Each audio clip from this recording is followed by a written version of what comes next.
All right. Before I want to do I was going to do an Ussie, but I don't know how good I am at that sort of thing. So we'll try. We're going to try to do a what? I'll do an Ussie. Oh.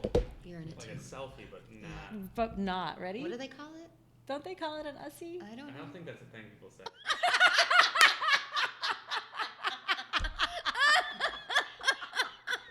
I think that's a word you just made up. I think it's totally a word. You're listening to 834's award-winning podcast, The Happy Hour Hustle. We offer listeners the chance to experience the musings, or ramblings, depending on how many glasses of wine she's had, of the one and only Kimberly J. Bodie as she interviews notable clients, upstanding community members, and random passerby. Nominations and awards pending. Welcome back, everyone, to another edition of Happy Hour Hustle. I am very excited for our guest today, Val Lego. She is a reporter at WZZM 13, Grand Rapids, which is a local news station. I think it's a top news station, isn't it? Yeah, it sure is. We're going to say it is, even Yeah. if it isn't. Yes. Val and I, gosh, how long have we known each other? 11 years. Wow, holy I know. cow. Yeah, I knew that right off the top of my head. Wonder why? Is it because I'm counting?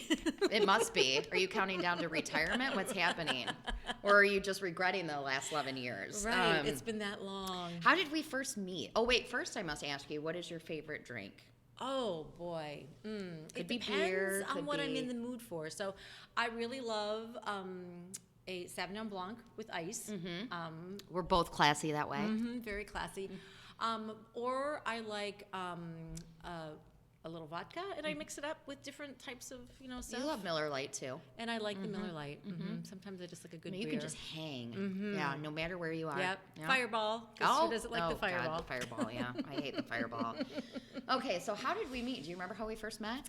Yeah, so we met in 2007, and I was doing a press conference for something at the Cook DeVos building up on top when you were still working for Wimsty. And I don't know, I was asking questions or whatever, being inquisitive like a health reporter that I am. And then afterwards, you just came over and introduced yourself to me, and I was like, hi. Of course, I was on deadline and thinking to myself, like, I don't really have time to talk. This girl's super annoying. And then about 3 weeks later, one of our sales guys stopped in to see you and pitched the show that I was pitching that needed a sponsorship called Healthy You. And because of you, it got on the air, and then that's how we met. Because he said, you have to come meet our show sponsor. And so I did and fell in love with you immediately, of course. Yeah, and then we've been friends ever Ever and gone on since. many, many adventures. Okay, so today, now that you have Val and I's life story, we're going to talk about what it's like to be a reporter, what it's like to work with public relations people, some of the stories that you really love to tell, some of the stories that you haven't enjoyed telling, and then any other fun things that you can think to share. So first of all, how long have you been a reporter? Oh, my gosh. Whoa. Over 20 years. Where did you start out again? I started out in my hometown of Erie, and then I moved to Green Bay, Wisconsin, and I was there a long time, and then I moved over here. Favorite football team? Okay, so I like to call myself an NFL fan because I have two teams. Obviously, the Green Bay Packers, because you can't live in Green Bay without becoming a Packer fan. But the Buffalo Bills, that's the one that I grew up with. Yep. Somebody asked me today, and I was like, I know it's the Bills. I can't remember why, but I know it's the Bills. But wait a second, I know she also loves the Packers. It's very confusing. So I have an AFC team and an NFC team. Yep. So I feel like, I'm very... Did you ever get to cover them in Green Bay? All the time. Yeah.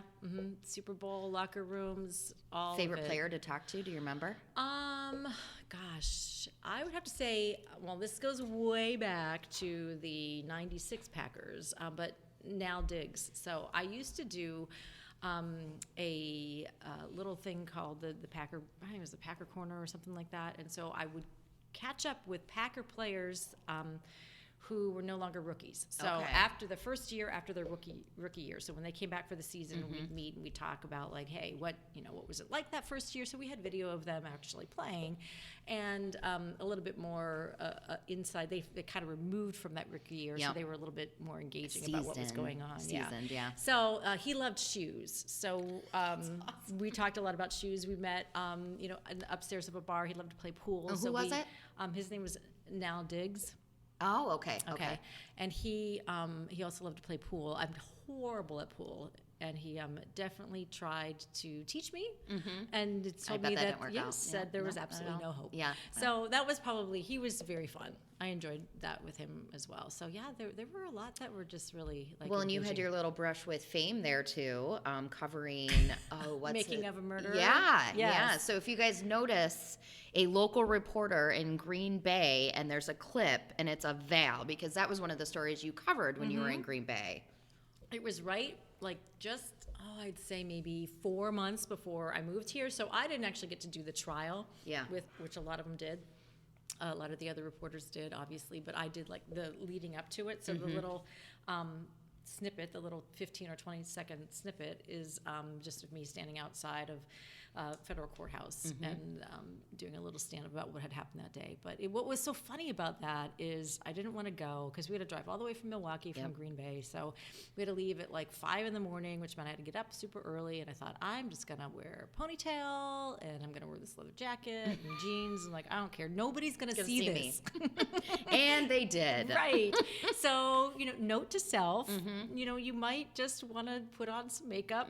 Be and prepared. You just be never know if prepared. you might end up on national television. But I was amazed at all the people that were texting me. I'm just like, what are you even talking about? What was so funny? Because it was within like the first like 15 or 20 minutes of it. And then I'm not in there. And I kept getting texts about it too. I was like, I don't know. I was like, I have no idea what you're even talking about. I haven't even seen that.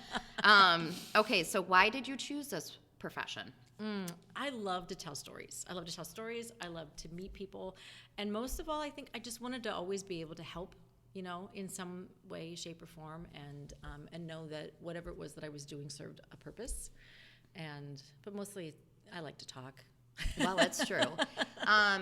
We should make note of how many Emmys you have. How many are there now? I think there are 9. Yes. There was one year you basically sweeped. I think Yeah. that was the year I went as your date. Yes, you did. Yeah. I think I got 4 or 5 that year. Yeah, that was pretty amazing. Yeah. I was And pretty last excited. year was a very special year because last year my Emmy was my only submission, and I won for a series on dementia. And my mom has dementia. And she was Yes. early diagnosis, and so that was probably the most meaningful Emmy I've Yeah. ever won. Yeah, that's awesome. Same place they hold it usually? Yeah. Yep, always. At Yes. the what is it? MG? I know. I knew you were going to ask me that. I know, I It's can't remember either. That's it's okay. the big casino that is Yeah. there. It's the MG. Motor City Casino. Yes, there we go. Yeah, we were close. Yeah. Okay, so biggest pet peeve with working with public relations professionals?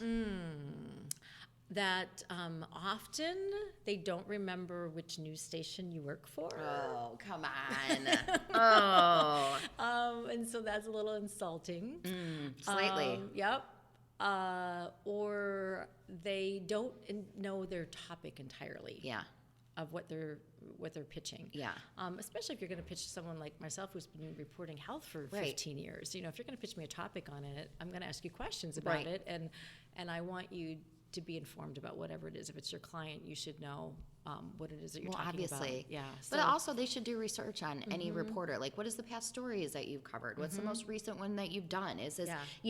how do you cover a story? Like, these are all things that a PR person should know prior to even contacting you. And I think one of the things that's really bothered me about like the industry, both industries lately, and it's just the way things have evolved with social media and trying to find ways to make money and so forth, is that you have this crossover, and so many times those that are getting into the PR field don't understand the difference between what's a paid show, Yeah. like people who go on and they're paid. So yes, if you get your client on that and you pay for it, your client should be able to say exactly what they want and talk about their product as much as they want. But if you're going on and being a guest for a news program, then the news station reserves editorial right. Absolutely. And so there's a lot of confusion about that.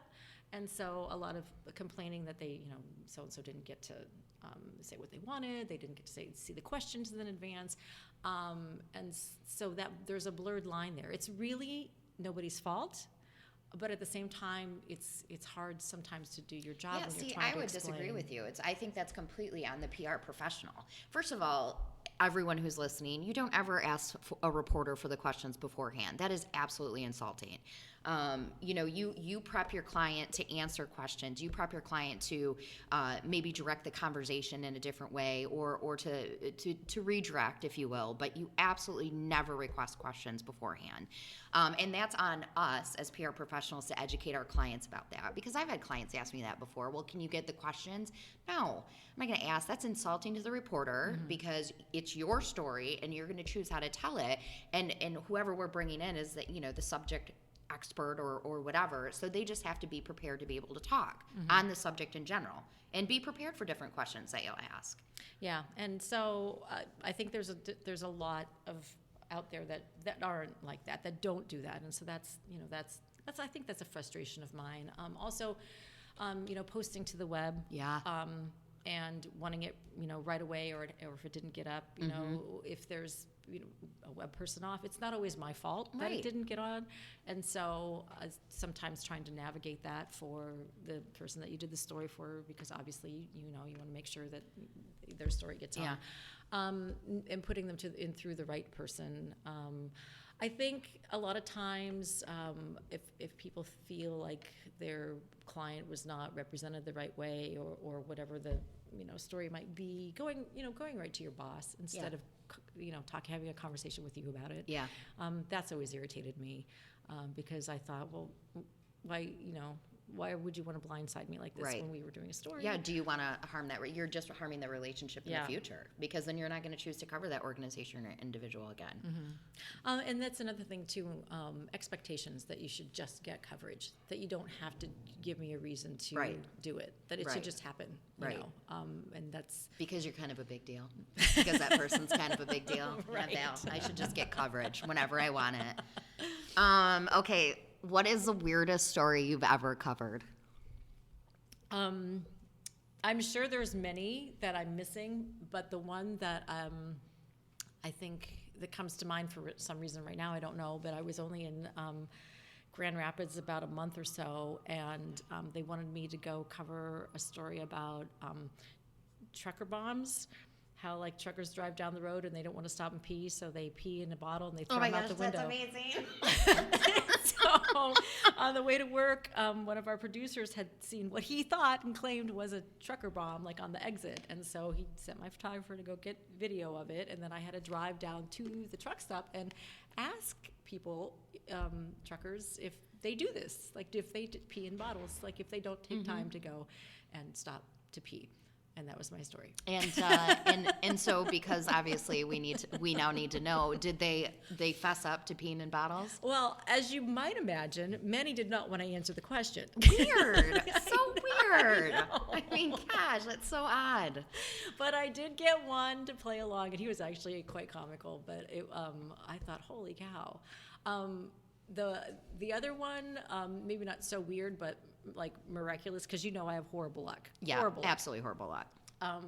So I was covering the Tigers in St. Louis, and my news director called that day, and he goes, I think it would be great if you could find someone because St. Louis had just gotten a new stadium within the last couple of years. He's like, if you could find somebody who went to the old St. Louis Stadium for their World Series, and then the new St. Louis, now granted, this is 30 some years apart. Yeah. The new one, and then have them compare and contrast what they think of the stadiums. And I was like, oh, okay. Did somebody call in, or does somebody have, an aunt or somebody that they know that's they're like, nope. I'm like, okay. So I told my photographer, who thought I was joking, and I said, no, I'm not. I'm really not joking. And so I said, well, just in case, we need a backup story. Yeah.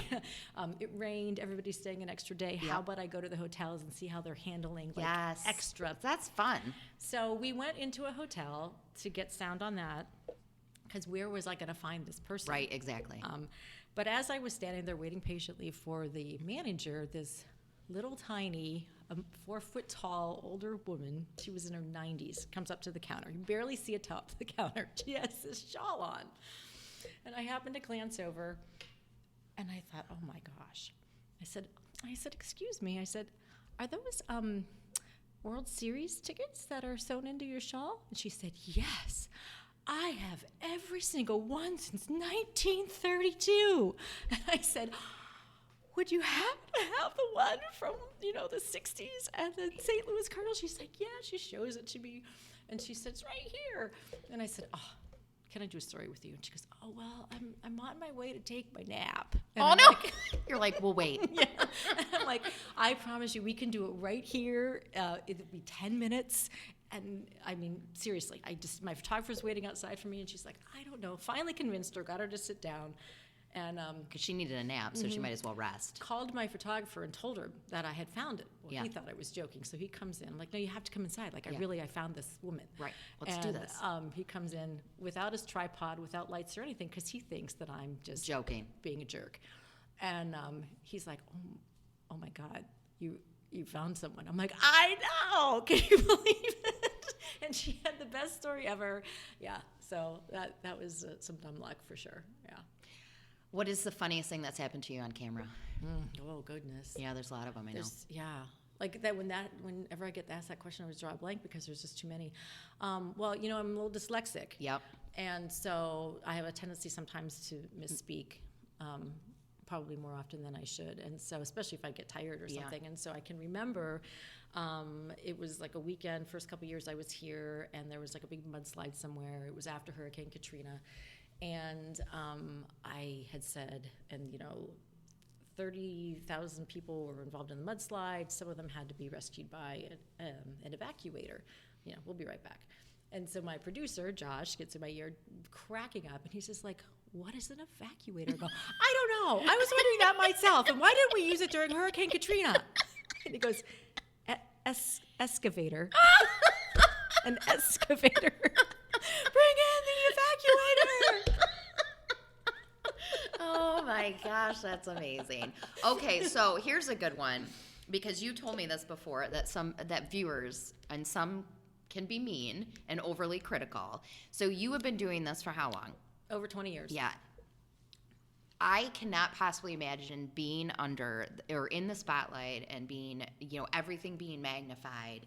And what is one thing you would want viewers to know? That not only am I not perfect, I don't think I'm perfect. Right. And I didn't go into TV thinking I need to be on TV because I'm just so perfect. And I think that sometimes people look, especially at women who are on TV, and think, oh, well, they obviously think they're special because, they had to go into the television. Or they think, they kind of put you in a box of like what kind of person they think you are. Oh, well, you must be, you have to have, everything has to be the best of the best. And you have, everything was given to you. You didn't have to pay for college, and you didn't, you were never poor. And all of that's those bullshit. things. Right. And so I guess the biggest thing I would want people to know is just that, it's real and it hurts. It really hurts when you get mean messages and you think to yourself, like, what were you thinking? Would you just walk up on the street to somebody and say that? Oh, you're hiding No. behind. Okay, so that leads into my next question, and then we're going to do a lightning round. So Okay. get ready for that. It's going to be very exciting. I'm hoping you're going to mess up a word. Okay, so digital and social media, how has that changed? How has that changed, like your entire industry? Oh, Because yep. you and I have sat down and we've talked about Twitter, and we've talked about, Instagram and Facebook. And I mean, now you're pulled in 100 different directions, Yep. and you have to tell your stories and all these different mediums. Yeah. I mean, it's overwhelming and stressful, and I'm constantly thinking, oh my gosh, I haven't tweeted this and I haven't retweeted that, and I haven't done an Instagram story yet today. And the funny thing is that, like, I really enjoy Instagram, but sometimes I don't enjoy it because I have to do it. Like, Yeah. I like it when I'm like, oh, this is fun, and sometimes I might post like 10 times a day because I'm like, oh, this was funny. But other times, like, I'll go like a day or two, and I'm panicking because I haven't engaged enough, and it's constantly like, okay. Just because I have a post, then it's like I have to think of the 1,900 hashtags. I was just going to that say, go with we it. do need to work on your Yeah. hashtags. that might go with it. So I think what I don't like about it is that it's stressful, and even though it doesn't take long, and I'm using air quotes for those of you who can't see right now. because you can't. It does. If you're posting on multiple platforms and you're trying to get everything correct, and you're trying to look at stuff, I mean, it does take up, an extra amount of time from whatever it is that you're doing. So it's just an added thing, even though it's short little bursts of, social interaction. But what I do love about it is that I think it's given us a better idea of the way people think, and I think it's made news more engaging because I feel like you have a better outlook on things, and I like most of the time, like the feedback from viewers, from stories, from and knowing that I actually am, talking to them, Making a difference. Yeah.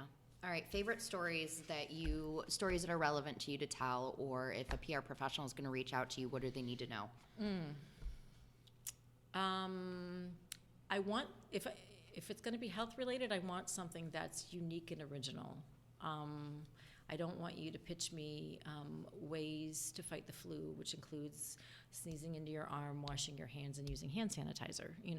Do you have something different? Are you going to tell me about turmeric? Because that's toddy. pretty awesome. Yeah. Maybe. So I want something that's really going to make me go, ooh, what? Oh, Like okay. that sex story you did that one year. That was great. Uncomfortable for West Michigan. So it has to be unique and it has to be different, and it can't be something that they're pitching to every other reporter. Yeah, I mean, I understand. I like to know if it's something that they're pitching to every other reporter, and sometimes the story's big enough that it has to be, and I totally get that. But I like developing in fact, I was just asked this the other day by another PR professional, like, how do you like to interact? And I said, I actually do like texting because I feel like I can get you when you're in a meeting. I can get you it's more immediate. I'm not waiting for a phone call or an email response, which sometimes doesn't always happen. But I like having the one-on-one relationship with my PR people in the health industry because I like to know I can get in contact with them when health news is breaking, which sometimes it does. And so I really enjoy having that relationship. And one of the ways you get that is by, pitching stories that you're going to pitch to me. Only to you, yeah. Okay, ready for the lightning round? Ugh. You have to say the first thing that comes to your mind. Okay. These are not scary questions. Favorite journalist? Ooh. Right now it's Dan Harris. Who's that? He is the GMA anchor on the weekends, and he just wrote a right. book called 10% Happier, which I highly recommend because it's awesome. All right, last thing you read. That book. I knew it was going to be that. Okay, favorite brunch place? I don't ever go to brunch. I know, but I feel like you should. So maybe we should. We'll revisit that question in a later time. Favorite vacation you ever went on? Oh, my boat trip with you still. Yes, mine too. Favorite color? Orange. Favorite word? Orange, really? I'm sorry. Back to favorite word. Favorite word? Oh, I don't. A favorite word? Yeah, that's a good question. I use a lot of words every day. I say literally all the time. Yeah. And I know it's wrong. I know I'm not using it correctly. Right. Favorite PR person? You. Oh, yes. Favorite thing about me? Oh, wait, now this turned into the Kim show. Do I still have to answer that one? No, I'm not going to make you. You can answer offline. What's one last parting word or one other thing you'd like people to know? About just me, telling industry. stories, yeah. Gosh, that I love to tell stories. If you got an interesting one out there, I'd love to hear it, talk about it. I love what I do. I have a passion for health and all of the aspects of it. Every once in a while, I fall off the wagon and I'm not as healthy as everybody thinks I am. Oh, don't I know? As we stare at this box of wine. All right. Well, thanks, Val. You are one of my favorite people ever. I had to trick you to come on this podcast so I could see you. So thank you. I guess tune in next time. If you have ideas for guests, let us know. You can reach us on literally any. Oh, I said it again. I knew I was going to say it. On any social media channel out there. Pinterest? And Can they reach you on Pinterest? I do have a Pinterest account. It's one of my favorites. I'm a little addicted to it. I'm not going to lie. It just makes me feel bad about myself. Why? Because who has stuff that ever looks like that? And every meal I've ever tried to make on Pinterest, I was like, well, that definitely did not turn out that way. Hashtag Pinterest fail. All right, well, thanks, Val, for joining us. Remember, journalists are people, too. Happy Hour Hustle can find us on iTunes, Spotify, really everywhere, I think. So we have a pretty good digital team here. So thanks for listening, everyone.